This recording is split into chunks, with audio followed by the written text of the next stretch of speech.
우리 사랑하는 행복한 교회 성도 여러분, 지금 한번 생각해 보시기 바랍니다. 지금 나에게 나의 도움을 필요하는 사람이 누가 있을까? 가깝게는 엘리베이터에서 물건을 들고 분리수거하려고 내려오는 아주머니, 어제 내려오는데 한아름 물건을 들으셨더라고요. 그래서 제가 하나 들어드렸는데 이렇게 우리 일상 주변에서 나의 도움, 그렇게 크지는 않지만 아주 작은 도움이라도 필요로 하는 사람, 그러한 사람이 있는지 한번 생각해 보시기 바랍니다. 그 사람을 위해서 나의 작은 도움을 필요로 하는 사람들, 그러한 사람들을 향한 어떠한 마음을 우리는 품고 있습니까? 바쁘다는 이유로 그냥 지나쳐 버리는 경우들이 종종 있습니다. 그냥 못 본 척하고 지나는 경우들이 있다는 것이죠. 하지만 오늘 잠언 19장 말씀은 분명히 말합니다. 마지막 절에서 가난한 자를 돕는 것이 하나님을 향한 믿음의 실제적인 표현이다라고 오늘 잠언 말씀은 말합니다. 하나님께서는 우리의 중심을 보고 계십니다. 우리의 마음을 보고 계시다는 것이죠. 1절 말씀을 보면 가난하여도 성실하게 행하는 자는 입술이 패역하고 미련한 자보다 나으니라 라고 말하였습니다. 여기서 성실히 행한다라는 이 원어적인 의미는 흠없는 길을 의미합니다. 반면 입술이 패역하다라는 말은 왜곡된 말을 한다라는 것을 의미해요. 그래서 하나님께서는 경제적인 상태보다 마음의 정직함을 먼저 보신다는 의미입니다. 오늘 이 말씀 1절 말씀은 가난한 자를 미화시키기 위한 것이 아니라 도덕성과 삶의 방향이 얼마나 중요한지를 강조하고 있는 겁니다.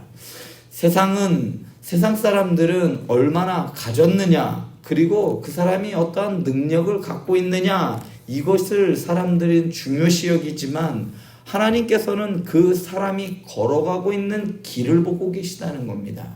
그 사람이 의인의 길로 걸어가고 있는지 아니면 악인의 길로 걸어가고 있는지 그 길을 하나님께서 판단하신다는 겁니다. 그래서 잠언 기자는 진실하게 사는 가난한 자가 불의하게 사는 부유한 자보다 낫다라고 표현합니다. 가난이 무조건 좋다라는 것이 아닙니다. 아무리 부하고 좋은 길처럼 보인다 할지라도 그 길을 하나님께서 인정하지 않는 길이라면 그것은 가지 말라는 의미입니다. 그래서 예수님께서도 이렇게 말씀하십니다. 심령이 가난한 자는 복이 있나니 천국이 저희 것이다 라고 말씀하셨습니다. 그러나 탐욕은 우리의 인생을 어그러뜨립니다. 2절에서 3절 말씀을 보면 지식 없는 소원은 선하지 못하고 발이 급한 사람은 잘못 가느니라. 그러면서 여호와를 결국에는 원망하느니라 라고 말하였습니다. 사람에게는 다 욕망이 있습니다. 그런데 그것이 다 나쁜 것은 아닙니다.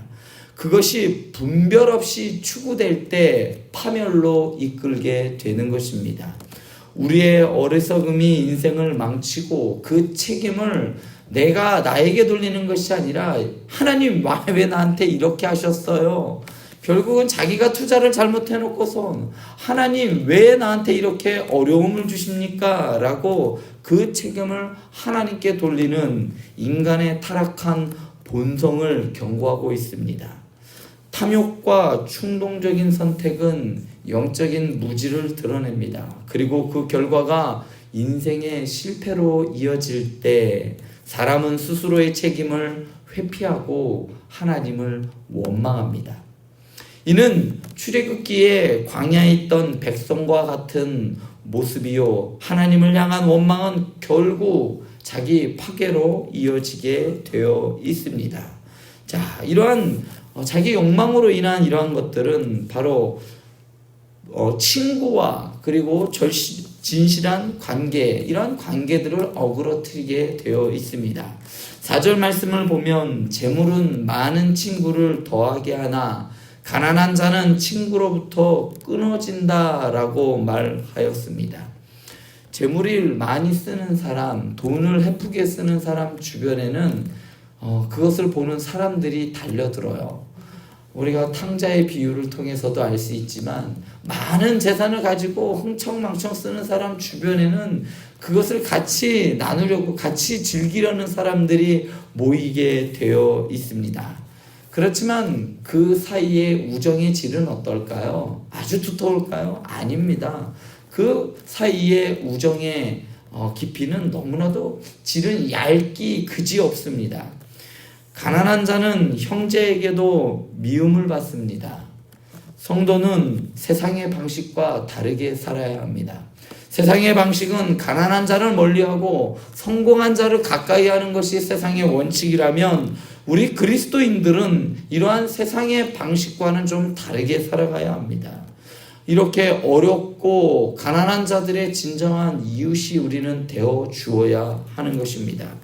가난한 이웃이 외면당하고 고립되어져 가는 우리의 현실, 이것은 오늘날 사회의 민낯이기도 합니다.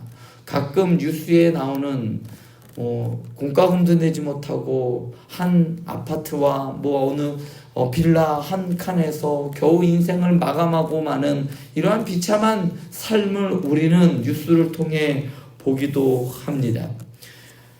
교회는 세상의 방식과 달라야 하고 그 교회에 있는 성도는 세상 사람들과 살아가는 방식이 달라야 합니다. 교회는 형제의 짐을 함께 져야 하는 것이고 약한 자를 돌보는 공동체가 되어야 하는 것입니다. 누가복음 10장의 선한 사마리아인의 비유처럼 진정한 이웃이 누구인가를 우리 스스로에게 묻고 실천하는 공동체가 되어야 하는 것이죠.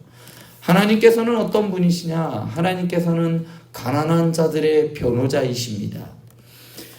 오늘 8절부터 12절에서는 이러한 하나님에 대하여 나타나는데 이 단락에서는 거짓 증언과 우매한 자의 사치와 왕의 분노에 대한 지혜로운 인내가 대비되어 나타나고 있습니다.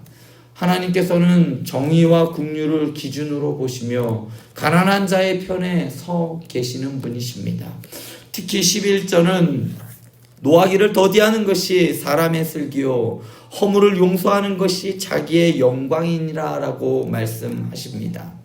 여기에 가난한 자를 대하는 마음의 태도도 포함되어 있는 것입니다. 쉽게 판단하고 정죄하는 것이 아니라 인내와 자비로 품는 것이 하나님의 지혜입니다. 가난하게 사는 사람은 가난하게 사는 이유가 있겠지, 얼마나 게으른 거야 라고 생각하면 안 된다는 것입니다. 이것은 우리가 받은 복음의 은혜에 응답하는 방식이기도 합니다. 오늘 말씀 또한 13절 말씀을 보면 미련한 아들은 그의 아비의 재앙이요 다투는 여자는 이어 떨어지는 물방울이다 라고 말합니다. 가정은 진실과 절제 또한 부지런함이 필요한 것이 바로 가정입니다. 미련한 자녀와 다투는 아내 그리고 게으름은 가정을 파괴로 이끕니다.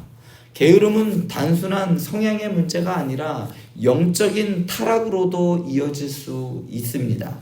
게으른 자는 결국 굶주림에 이르게 되고 삶의 질서와 목적을 잃어버리게 됩니다.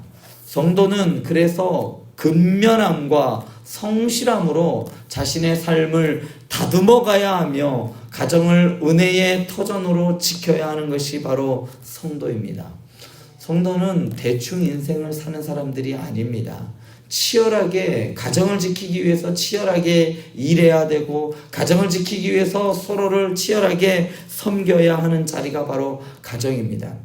그래서 가정에 있는 가족을 사랑하지 못하는 사람은 이웃을 사랑할 수가 없어요.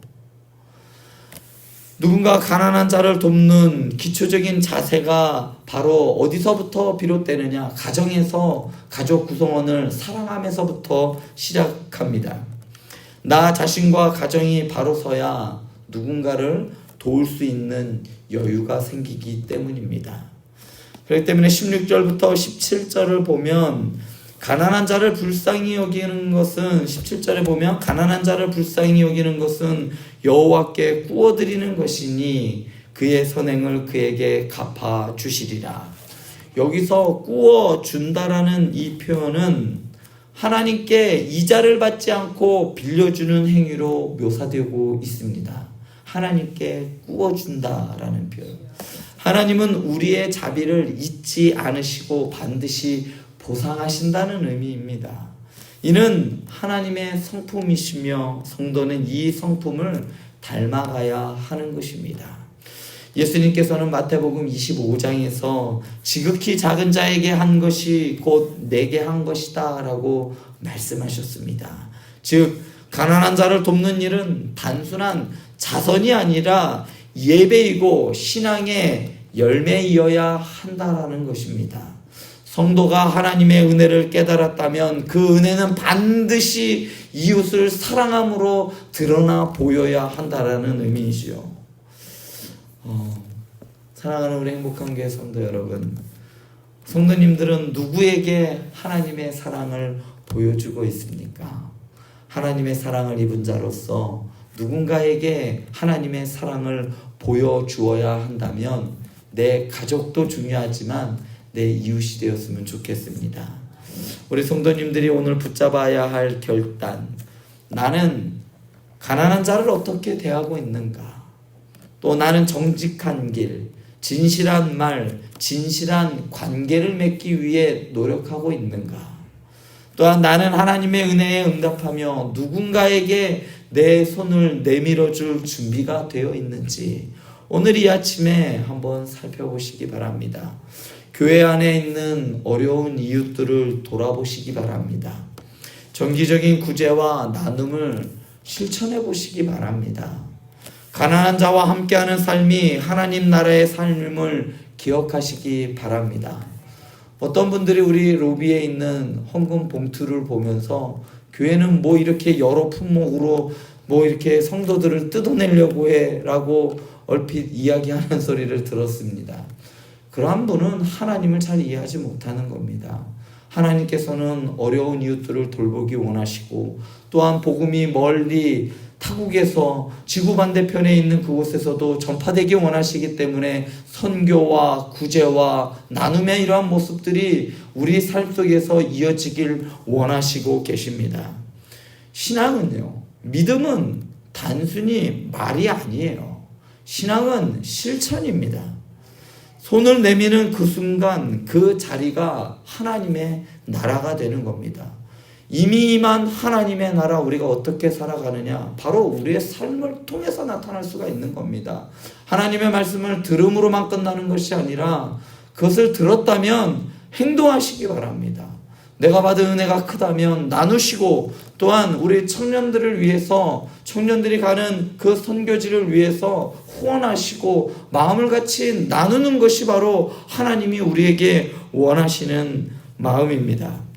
사랑하는 우리 행복한 교회 성도 여러분, 여러분들의 삶을 하나님께서는 결코 잊지 않으십니다. 이제 다시 한번 손을 내밀어 보시기 바랍니다. 그 손끝에 하나님의 나라가 피어날 것입니다. 오늘 이 말씀을 꼭 기억하시면서 이웃을 사랑하며 또한 선교를 위하여 마음을 나누는 우리 행복한 교회 성도님들 되기를 간절히 축원드립니다. 기도하시겠습니다.